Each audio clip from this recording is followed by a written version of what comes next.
Dios les bendiga y Dios les guarde. Bienvenidos a la tercera parte final del estudio del Evangelio de Juan. Gracias por recibirme nuevamente. Gracias por los comentarios que me hacen en persona o algunos han sido hasta escritos. Gracias por las sugerencias de temas que quieren escuchar. Mientras estemos de esta forma que no es presencial, pues trataré de complacerlos con todos los temas que me han solicitado, que son bastantes, aunque ustedes no lo crean, son bastantes.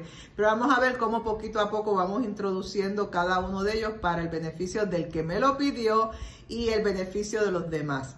Vamos a concluir hoy con la tercera y última parte del Evangelio de Juan, y como les indiqué previamente, vamos a mencionar o tocar personajes importantes dentro de este Evangelio. Son algunos, no lo vamos a tocar todos porque no es que vamos a tocar cada nombre, pero hay unos personajes sumamente importantes. Tenga a la mano tu libreta con tu bolígrafo o tu lápiz. Están listos si digo screenshot para que puedas tomar una foto, tener tu Biblia cerca por si queremos tocar algún versículo, pero lo más importante en este momento es que hay que orar para que el Espíritu Santo me controle a mí y que los controle a ustedes. Ayúdame a orar, por favor.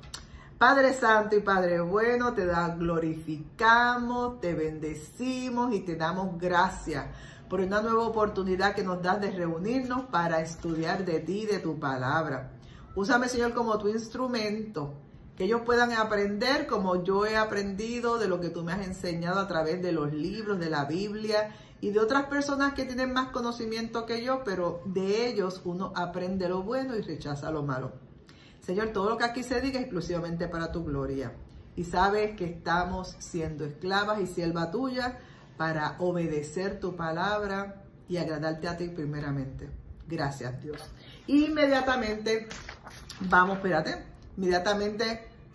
vemos aquí que ya yo les puse personajes de el Evangelio de Juan. Y vamos a tocar ahora a la primera persona, que es la madre de Jesús. Aleluya. Usted y yo sabemos que se llama María, pero en ningún momento en el libro de Juan hablan de María. La madre de Jesús aparece en dos momentos. Aparece en las bodas de Caná y aparece en la crucifixión y muerte de Jesús. Este personaje es sumamente importante porque es la madre de Jesús y Juan la pone dentro de esta vida pública que Jesús realizó y Juan la menciona. María no aparece, ese nombre no aparece. Y María únicamente aparece dentro del Evangelio en esos dos acontecimientos. La boda de Caná y en la crucifixión. Juan no menciona en ningún momento el nombre de María, porque en ambas ocasiones él la menciona como la madre de Jesús, o específicamente su madre. No utiliza el nombre de María. María tiene un valor muy importante, muy significativo.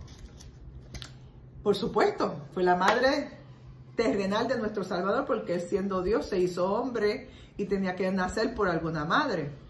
Pero aparecen dos momentos importantes en este Evangelio, y número uno es, como les dije, la boda de Caná, que es donde comienza el ministerio de Jesús en la tierra, donde todavía no había llegado su hora. Esa famosa frase de que todavía no ha llegado mi hora. Y en la crucifixión y en la muerte de Jesús es cuando literalmente había llegado su hora para salir de este mundo y para volver a tener la gloria que él originalmente tenía. En ambos momentos, Jesús la llama madre, tanto en la boda de Caná como en la crucifixión. Esa palabra madre nos recuerda, este papel como que no se quiere quedar en su sitio, Esa palabra madre nos recuerda a Eva, nuestra primera madre de todo ser viviente, que aparece en el libro de Génesis. Y el evangelista nuevamente la pone como madre porque ella se constituye en ese momento como la madre de todo ser viviente después de Eva. Ella es la nueva madre de todo ser viviente. Y por ende le dice madre de Jesús o su madre. En la escena de la crucifixión vemos cómo Jesús le confía al discípulo que él ama, le dice, he aquí tu madre. Con ello, el Evangelio de Juan presenta a María como la madre del discípulo que Jesús amaba. Esa es la nueva posición que tiene María en ese momento. Va a ser entonces la madre de Juan, y Juan, como buen hijo, se va a hacer cargo de ella. Miren lo importante que tiene que haber sido Juan en relación con Jesús. Cuando Jesús le entrega, le asigna, le delega a Juan el cuidado de su madre. Todo hijo responsable se preocupa de una madre que era viuda, que estaba sola, le entrega a Juan para que se haga cargo. Así que el primer personaje que estuvimos tocando es la madre de Jesús, que no se menciona mucho, simplemente en dos ocasiones, en la boda de Caná y en la crucifixión. Vamos a tocar nuestro famoso discípulo amado, que en ningún momento se cataloga como que es Juan registrado escrituralmente, pero todo el mundo señala que ese discípulo amado es Juan. La tradición cristiana cataloga que Juan el apóstol es la persona que es el discípulo amado. Existen algunas discrepancias entre los exégetas, teólogos y conocidos, que no soy yo, sobre la identificación de esta figura, sin que haya algo certero a ciencia cierta que diga que Juan es el famoso discípulo amado, que se menciona muchas veces en el Evangelio según San Juan. Esta categoría de discípulo amado o este título de discípulo amado se menciona 5 veces durante el Evangelio de Juan. La mayoría de los estudiosos recalcan o indican que se trataba posiblemente de un personaje real o un testigo sobre el testimonio de él es fiable y descansa en la veracidad, como dice en Juan 19:35, dice que recalca, el que lo vio lo atestigua, y su testimonio es verdadero y él sabe que dice la verdad para que también vosotros creáis.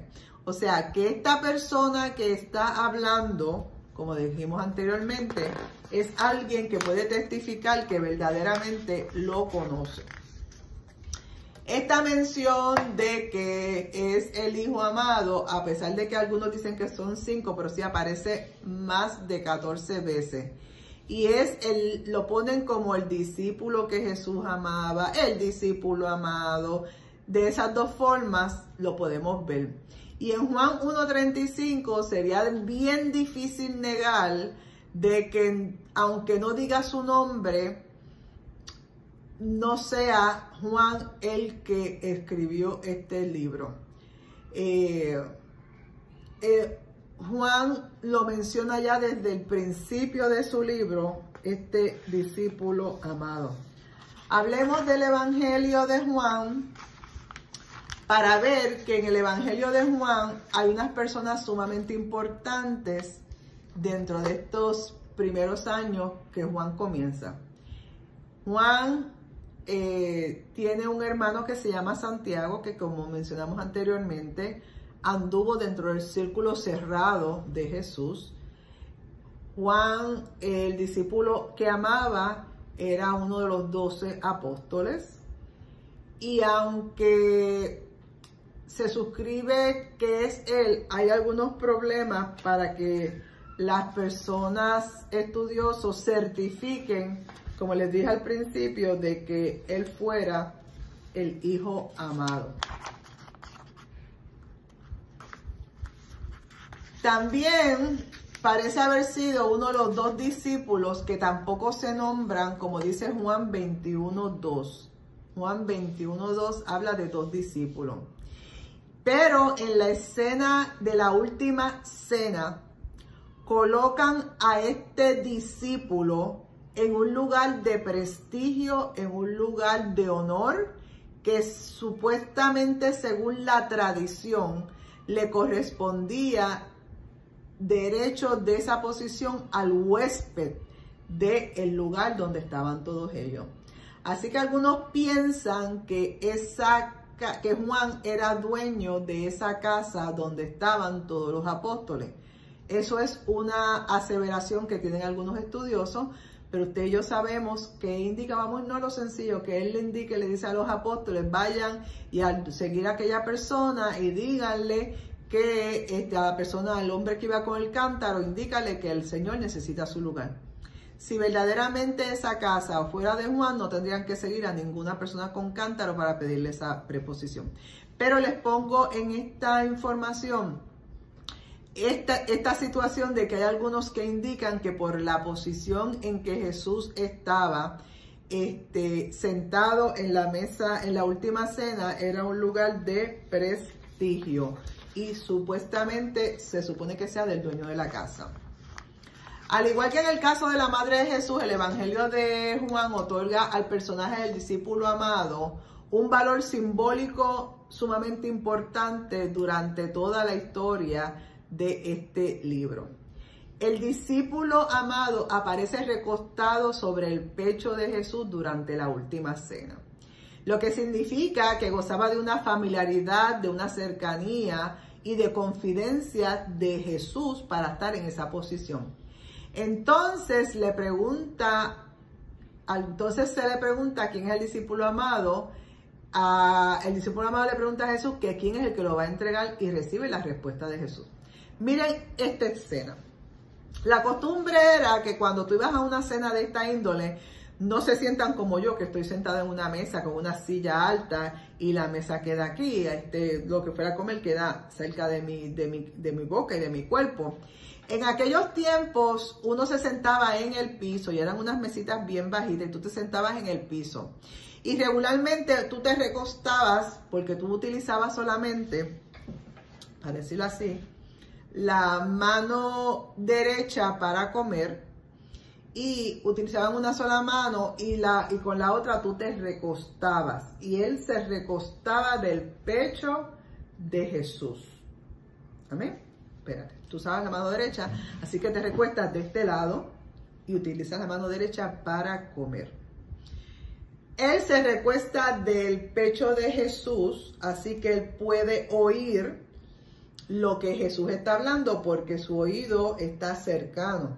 Dice así en una parte de que él oye el corazón de Jesús porque está cercano a él. Y en la parte de confidencia, pues puede oír porque estoy cerca del cuerpo de Jesús lo que él está hablando. Por eso es que él es el que se percata,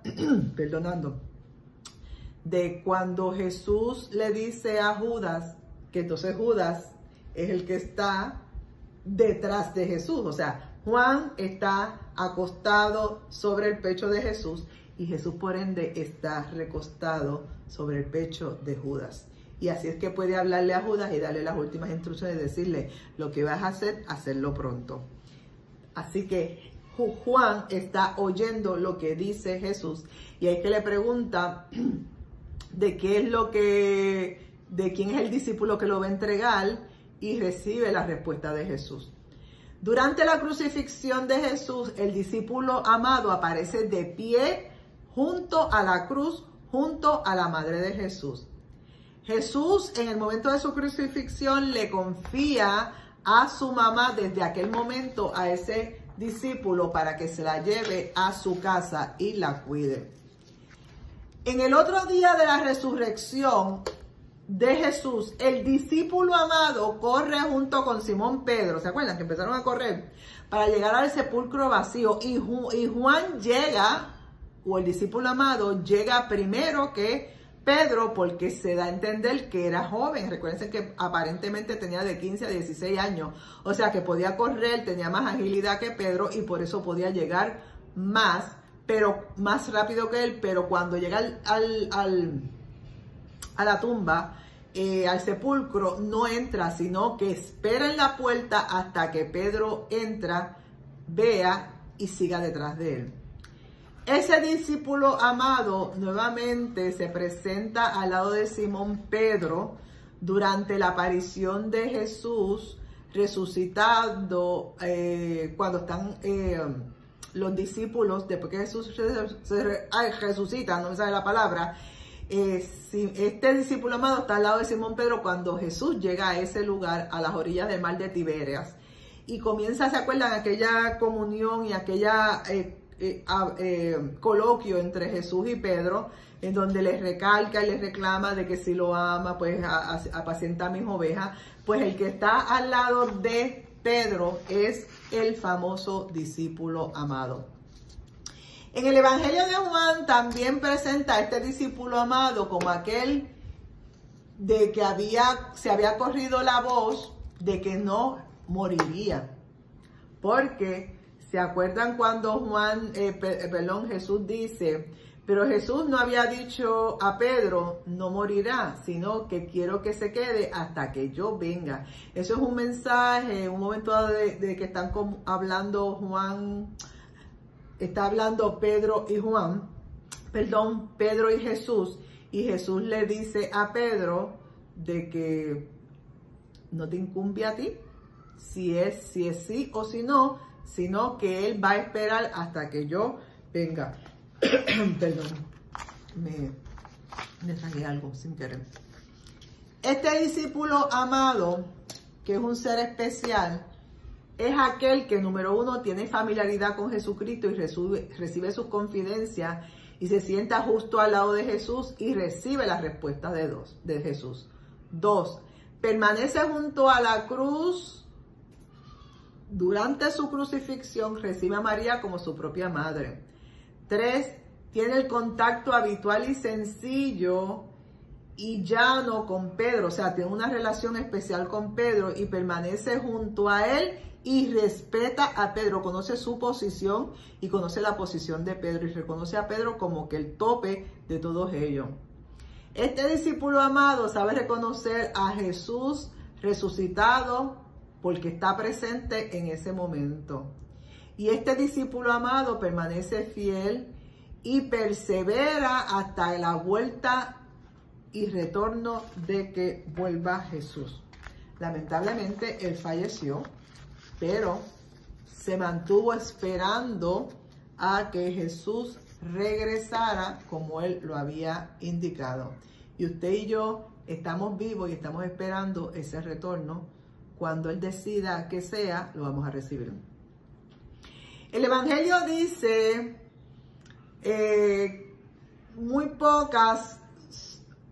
este Evangelio habla muy pocas actividades de Jesús en Galilea. Y sí se menciona a estos dos hijos de Zebedeo que ocupan una mayor importancia y relevancia en los evangelios sinópticos anteriormente estudiados. Casi todo lo que este discípulo amado habla transcurre mientras Jesús estaba en Jerusalén, y este discípulo amado observa las creencias y los conflictos que Jesús tuvo con las autoridades judaicas y con las autoridades eclesiásticas de aquel momento. Da la impresión de estar ahí en casa y sabe lo que está pasando tras bastidores en todo momento para decir lo que le acontecía a Jesús contra los sacerdotes y contra todo este grupo jerárquico judaico que estaba en contra de él. El apóstol, un pescador galileo, podía ser el autor de un discurso tan magistral como es el Evangelio de San Juan. Muchos entienden que no, porque por la fraseología y por el conocimiento que él habla, Pero recuerden que todo lo que está escrito en la Biblia, que hubieron personas de todo tipo de categoría y de clase social, cultural y psicológica y educativa, todos fueron inspirados por el Espíritu Santo, y el Espíritu Santo les ponía la palabra que tenía que ser revelada a través de ese mensaje.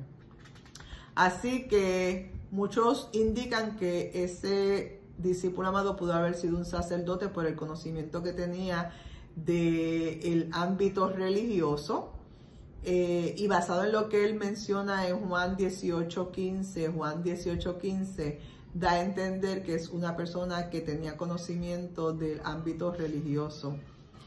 Pero también es dudoso, a pesar de que tenía ese conocimiento, o por lo menos lo mencionó, es dudoso de que él provenga verdaderamente de una familia de sacerdotes. Otro ejemplo o personaje que vamos a estar tocando en la clase de hoy son los judíos.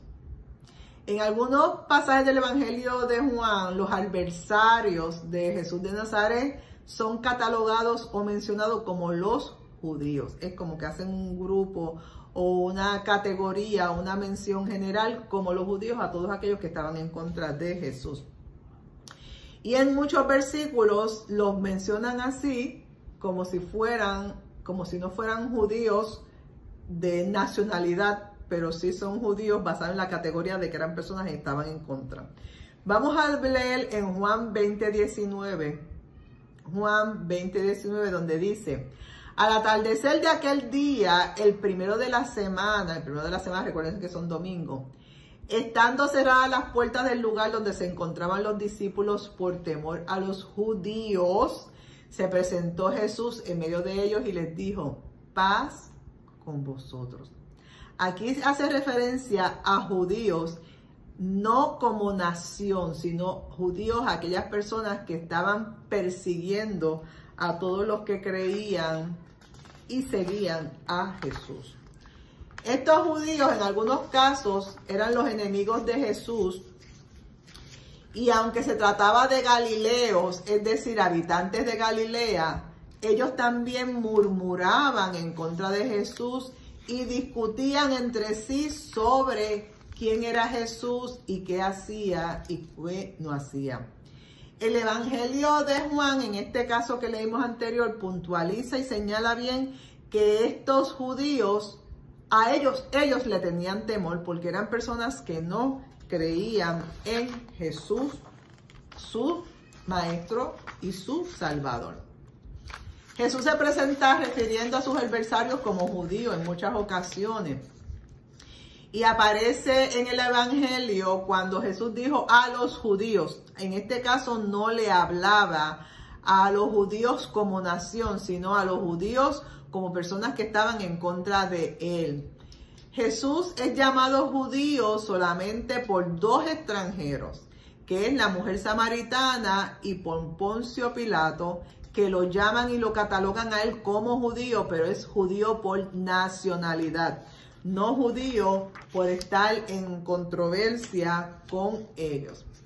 Varios grupos que están catalogados como judíos, que están en contra de Jesús, son los saduceos, los celotes y los herodianos, que son los de Herodes, y otros más, son catalogados como judíos, y ese término se utiliza para ellos en el momento de hablar de estos grupos que están en contra de Jesús, porque eran las autoridades eclesiásticas o religiosas y hasta de pelea, porque los celotes eran como que luchadores, por decir acá, como los macheteros, señor, perdón, pero como los macheteros, ese tipo de personas que están en controversia constantemente en esa época. Vemos aquí en Juan 9, 20, 22, Juan 9, 20, 22, que habla también con relación a un acontecimiento con unos judíos, cuando mencionan a judíos. Voy a buscar, espérate. Dice, sus padres respondieron, esto es cuando sanan al ciego. Dice, nosotros sabemos que este es nuestro hijo que nació ciego, pero como ve ahora no lo sabemos ni quién le ha abierto los ojos. Eso nosotros no lo sabemos. Preguntarle, edad tiene, como diciendo, él es mayor, así que no me pregunte a mí, pregúntale a él. Puede hablar por sí mismo. Sus padres decían esto por temor a los judíos, ya que se habían puesto para excluirlos de la sinagoga al que reconociera a Jesús como el Cristo, como el Mesías. Y como ellos sabían de esta nueva orden que estaba en contra de toda aquella persona que estuviera a favor de Jesús, pues ellos le dicen, yo no sé lo que pasó, pregúntenle a él directamente, que él les puede decir e indicar de qué fue lo que apareció y qué sucedió. Otra persona que también, como les dije, menciona a los judíos es cuando en el diálogo que tiene Jesús con la samaritana, pero no es el judío, vamos a buscarlo aquí. A pesar de que los judíos era para aquellas personas que no estaban en contra, de Jesús, ese nombre aparece unido al mayor elogio puesto en los labios de Jesús de Nazaret en su diálogo con la mujer samaritana. Y es cuando en Juan 4:22 dice, vosotros adoraréis lo que no conocéis, nosotros adoramos lo que conocemos, porque la salvación viene a los judíos. En este momento no es aquellas personas que están en contra de Jesús, sino que aquí habla de los israelitas como nación. Nicodemo, ¿se acuerdan de nuestro amigo Nicodemo? Nicodemo. También habla el término israelita, pero en una forma de honor, en una forma de reconocimiento de quién era Jesús. Otro que también habla de Jesús como notables entre los judíos que hablan de Jesús, está Nicodemo y está José de Arimatea, que fue el que puso su sepulcro para poner a Jesús en ese sepulcro. Y se mencionan como judíos buenos, no judíos que estaban en contra de Jesús. Otra categoría de personas que vamos a estar tocando otro personaje, son los apóstoles. En el lavatorio de pies que sucede antes de la última cena del Señor, que aparece en Juan 13, se fue el imán, mira aquí. En Juan 13, del 2 al 15, que es el acontecimiento de la última cena, vemos como ahí se mencionan la palabra judío en la participación, en esa parte aparecen los apóstoles participando de la cena del Señor.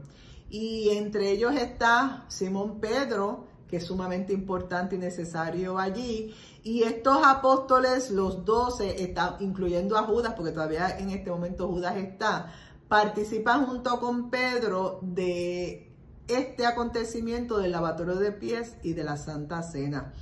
Y los apóstoles aparecen constantemente en los libros apócrifos. Nombres apóstoles. Vamos a hacer un screenshot, prepárense. Screenshot. Habla mucho de la palabra. Ay, se está moviendo. Espérense. Perdónenme. Voy a poner el cartoncito. En el libro de Juan se utiliza mucho la palabra apóstoles, tanto como 74 veces. En el libro en el Evangelio de Mateo se menciona solamente 40. En el Evangelio de Marcos, la palabra apóstoles se menciona solamente 50 veces. Y en el Evangelio de Lucas se menciona 74 veces la palabra apóstoles. O sea que son unas personas sumamente importantes dentro del Evangelio. Y como les estoy enseñando aquí también, la palabra apóstoles, y cuando hablan de la palabra apóstoles, mencionan algunos de ellos. 40 veces mencionan a Simón Pedro, lo mencionan como Simón, como Pedro, como Simón Pedro o como Cefas. Ese nombre de un apóstol lo mencionan 40 veces en el libro de Juan. 5 veces se menciona el nombre de Andrés. Ahí él menciona 5 veces.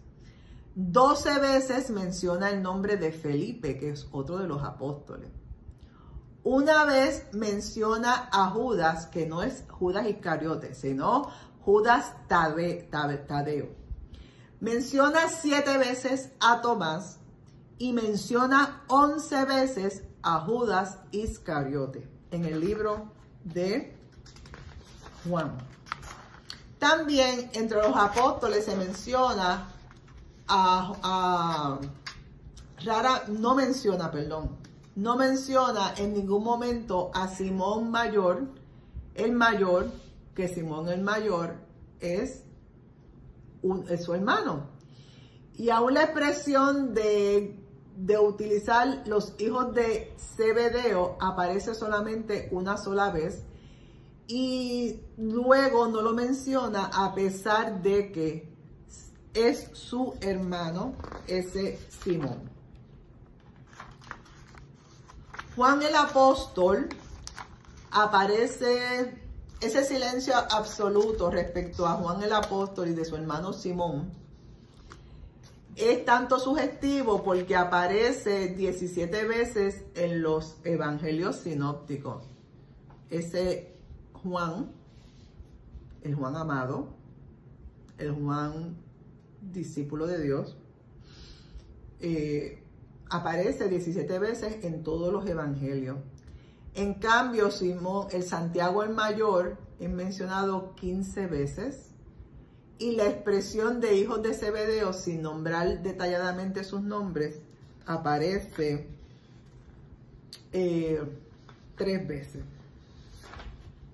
Vamos ahora a empezar con Juan el Bautista. Ya Juan con nombre, Juan el Bautista. Ese sí lo menciona con nombre y casi apellido porque el Bautista.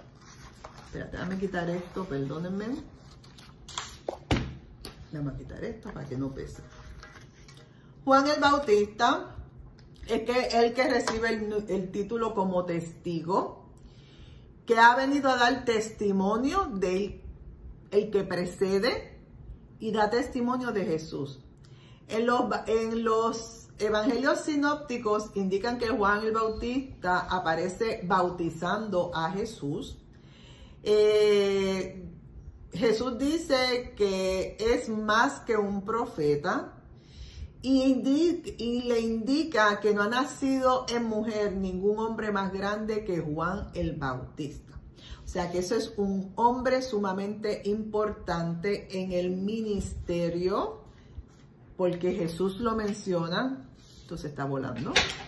Jesús lo menciona e indica que no hay hombre más grande que Juan el Bautista. Adicionalmente, posteriormente, tiene un trágico fin, que todos lo conocemos, pero mientras estuvo en la tierra, estuvo pregonando con relación a Jesús como el Mesías.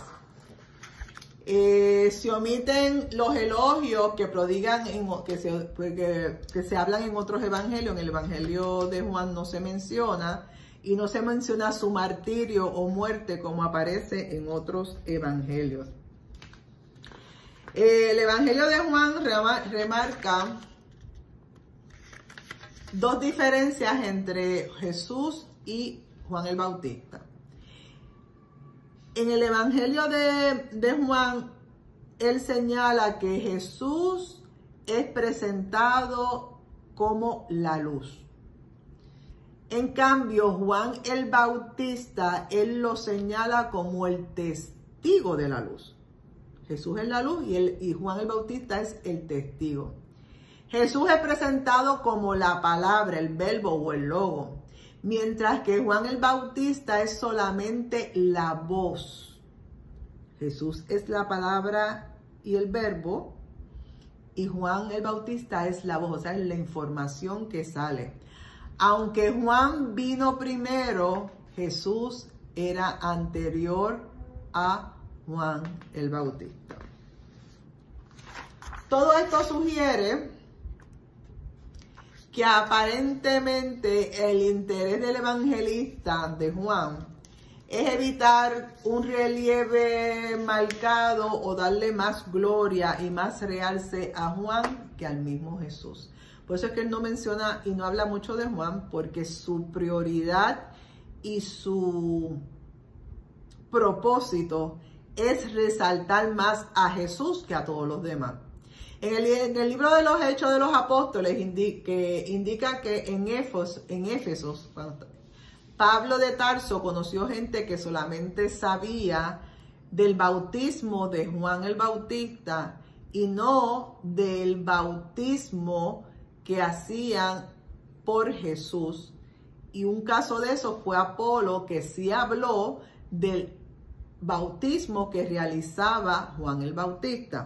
Por eso es que vemos que en el libro de Juan, el apóstol, él nos resalta mucho la imagen de Juan el Bautista.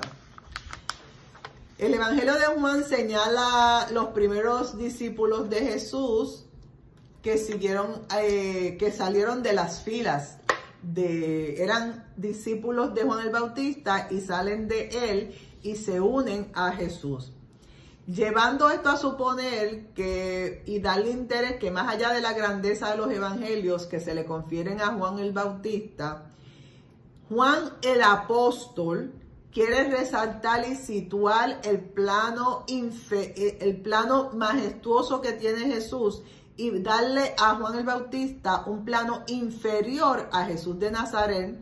Por eso es que en Juan 3:30 resalta lo que dijo Juan el Bautista con relación a Jesús. Y dice, es necesario que Él crezca, Él es Jesús, para que yo disminuya. O sea, que ahí vemos cuando Juan el Bautista públicamente reconoce que el grande es Jesús y el pequeño soy yo, y es momento de que yo salga del drama o de la escena para que Él crezca y complete la tarea por la cual Él ha venido. Así que ese segundo personaje fue Juan el Bautista. Ahora vamos a tocar otro personaje que se menciona y es el famoso Nicodemo.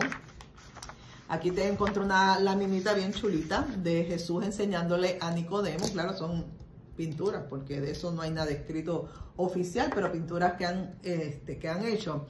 Y podemos encontrar con relación a Nicodemo en Juan 3:1-21. Juan 3:1-21.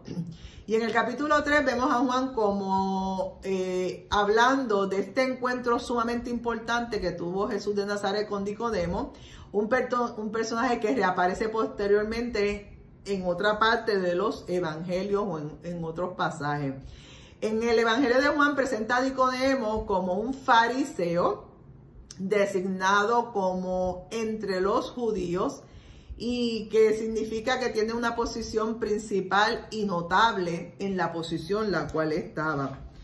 Se trata de un título que además podía hacer referencia a un miembro del Sanedrín. Creen que Nicodemo puede haber sido miembro del Sanedrín. Y se dice que Nicodemo era un maestro en Israel, por lo cual el evangelista resume de él a los judíos eruditos de que él conocía la ley. Y aquellos personas de miembros del Sanedrín tenían conocimiento de este título de la ley. Y por eso es que vemos a Nicodemo que viene escondidito, ¿verdad? ¿Te acuerdas? Que viene escondidito para conocer, y era así, era del Sanedrín, y él viene escondidito para aprender de Jesús, porque él tenía conocimiento de la ley, pero veía y oía y entendía que este hombre tenía otro conocimiento mucho más. Dice la misma palabra que Nicodemo fue a Jesús de noche, escondido en la oscuridad, y eso se trata de un simbolismo de que el diálogo de Nicodemo con Jesús se desarrolló en la oscuridad, porque Nicodemo, a pesar de que era fariseo, estaba en oscuridad porque no tenía el conocimiento y la revelación de Jesús. Y llega en oscuridad a ver a Jesús como alguien que no capta todavía el verdadero significado de con quién estaba hablando. Él sabía que era alguien diferente, pero tiene que venir en la oscuridad que él estaba. El evangelista señala que en la noche Nicodemo fue donde Jesús, con la diferencia del personaje de Judas Iscariote, quien durante la última cena se alejó de Jesús en la noche.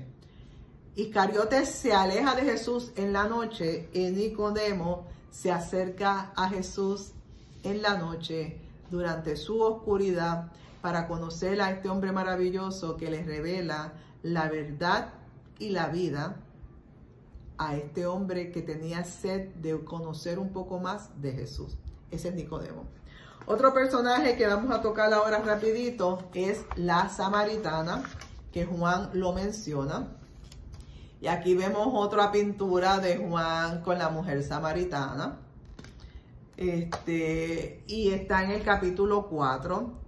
De igual forma que Nicodemo presenta a los judíos eruditos conociendo la ley, la mujer samaritana representa en el Evangelio de Juan a todos los paganos, a todos los que están totalmente alejados y que no tienen conocimiento como los fariseos. Así que la samaritana representa a todo aquel pagano que se acerca a conocer a Jesús. De igual forma que los profetas acusaban el adulterio al pueblo de Israel cuando abandonaban a Dios, al Dios único, para ir detrás de dioses falsos. El Evangelio de Juan presenta el siguiente diálogo entre Jesús y la samaritana. Y eso lo vas a poder leer en Juan 4, 17, 18. Juan 4, 17, 18, que reza de la siguiente manera. La mujer respondió, no tengo marido. Jesús continuó, tienes razón al decir que no tienes marido, porque has tenido 5 y el que ahora tienes no es tu marido. En eso has dicho la verdad. Así que vamos a ver qué es lo que concluye con esa información. Se puede entender que esa frase es en un sentido literario, porque eso es una de las cosas que la mujer samaritana indica. Mira, él conoce toda mi vida. Pero también puede ser en un sentido alegórico, en una alegoría, algo que no es real, pero que se utiliza para llevar este mensaje. En primer caso, cabe preguntarse si se trataba de matrimonios sucesivos o de adulterios de la mujer. Para la moral de los judíos, aunque se tratara de matrimonios sucesivos, resultaba ilegal tener 5 uniones porque eso solamente se permitían 3. Se sabe y se entiende que él había tenido 5 relaciones previas. Pero si fuera literal, estaba en contra de la ley. Y si fuera alegórico, también, porque ellos no permitían ninguna de las dos cosas. Lo que la ley permitía era tener hasta 3 matrimonios, no 5 como ya tenía, y en todo caso 6, porque dice que actualmente tenía otro más, ¿verdad? Así que tenía mucho más. Se da una interpretación alegórica en relación con los 5 pueblos de donde provienen los antiguos samaritanos y a las divinidades que habían adorado en esa antigüedad. Si bien el Antiguo Testamento enumera 7 dioses, Flavio Josefo, que es uno de los estudiosos y uno de los que habla y detalla con relación a todos los libros de la Biblia, señalan que eran 5 pueblos y cada uno de ellos llevaba su propio dios. Así que si era de forma alegórica, pues también había tenido adulterio por causa de los dioses a los cuales ellos adoraban. Así que el Evangelio de Juan reprocharía al pueblo samaritano, representado por una mujer, porque había adquirido previamente falsos dioses y adoraba a esos dioses. Pero gloria le damos al Señor que esta mujer en ese pozo conoció a Jesús y lo aceptó, y no simplemente lo aceptó, proclamó su verdad, proclamó que estaba entre ellos y proclamó que decía, hay un hombre que sabe todo de mí, y ella fue la primera evangelista entre los samaritanos para proclamar al Dios verdadero. Así que les toqué estos personajes sumamente importantes, que es la madre de Jesús, o la madre de Jesús, como se llama, nunca se menciona a María, el discípulo amado, que se menciona muchas veces, a los apóstoles, que en algunos momentos habla de apóstoles, o en algunos momentos habla de apóstoles por nombre, nunca menciona su nombre y nunca menciona de su hermano Santiago, sino que simplemente habla de Santiago el mayor, que es otro de los Santiagos. Ahorita dije que era el hermano del no, pero Santiago el mayor es otro de los hermanos. Y sí menciona los hijos de Zebedeo. La otra personaje que les toqué fue Nicodemo, y la última que les toqué fue la samaritana. Así que concluyendo con esta clase, vamos a empezar con la conclusión. Les toqué estos personajes porque los entendemos que son sumamente importantes dentro de todo lo que es el Evangelio. Así que vamos a concluir que se cree que Juan el Apóstol escribió el Evangelio por dictado. Es decir, que probablemente tenía una persona que le llamaban amaneusen, esta palabra, amaneusen, que eran personas que tú le comenzabas a dictar y comenzaban a escribir, no literalmente escribían ellos de puño y letra. Aunque algunos indican que sí, que hay momentos que él escribió de puño y letra. El amaneusen documentó las palabras que el apóstol, ya anciano, iba redactándole y que fueron agregadas dentro de este cuarto evangelio, titulado El discípulo a quien Jesús amaba, en referencia a este apóstol, y usó este amaneusen para que pudiera escribir, pero esto no simplemente señala que en algunos pasajes, en algunos momentos, Juan haya escrito de puño y letra, como se indica. También en esta conclusión, la evidencia es bastante fuerte y recalcada y aceptada por muchos estudiosos de que Juan es el hijo de Zebedeo, que aunque él no se menciona con su nombre, es el hijo de Zebedeo y fue el autor de este cuarto evangelio. Todavía es muy posible que el conocimiento obtenido por Jesús y su empleo anterior como Juan, el hijo de Zebedeo, podría haber escrito este evangelio de puño y letra. Quiero recalcarles antes de concluir, el libro de Juan no es el más largo. Saben que el libro de el evangelio más largo fue el de Mateo, que era de 28 capítulos. El libro de Juan tiene solamente 21. Previo estaba Lucas con 24, pero Juan tenía 21 capítulos. Pero estos 21 capítulos fueron tan contundentes para enseñar y presentar a Cristo como el Hijo de Dios, que estaba antes que nosotros, que estaba con el Padre, que se hizo carne y que habitó entre nosotros, que nos ama, que nos conoce mejor que nadie, y que Él vino a buscar lo que se había perdido. Y Juan, que había participado, convivido con Jesús, tenía la autoridad y el conocimiento para hablar de Jesús y de los acontecimientos que fueron escritos en este cuarto evangelio según San Juan. Quiero recalcarte algo. Siempre les mencioné que hubieron momentos en que tal vez habían controversias, habían situaciones que podían contradecir si sí o si no, si Juan había escrito o no había escrito. Y también sucedió con otros evangelios que no se registra detalladamente quién los escribía, porque yo tal persona lo escribí, como decía Pablo. Pero quiero hacerte un resumen. Usted y yo tenemos que despreocuparnos de todo lo que digan todos esos teólogos, todos esos estudios. Nosotros nos quedamos, ¿verdad?, aquí a este nivel bajitito. con la fe bien alta, creyendo y comprendiendo que todo lo que dice la palabra está avalada, está cuidada, está protegida por el Santo Espíritu de Dios. Y que Dios permitió que todo lo que esté ahí escrito es para su conocimiento y para mi conocimiento, para poder continuar en pos de Él, obedecerle, entenderlo, cuidarlo, venerarlo, proclamarlo, alabarlo, glorificarlo, todo lo que usted quiera hacer, glorificando el nombre de Jesús, del Padre y del Espíritu Santo. Despreocúpese, toda esta información es para que usted tenga más conocimiento. Pero lo más importante es que usted se mantenga creyendo en fe, que todo lo que está escrito en la Biblia está permitido por Dios para el beneficio suyo y para el beneficio mío. Amén. Ese es el propósito principal. Y como dice aquí, fin, se terminó el Evangelio de Juan. Y próximamente nos vamos a ver con otro tema, con otra clase. Y hoy me despido de ustedes con la bendición pastoral. Que Jehová te bendiga y te guarde. Que Jehová haga resplandecer su rostro sobre ti y que tenga de ti misericordia.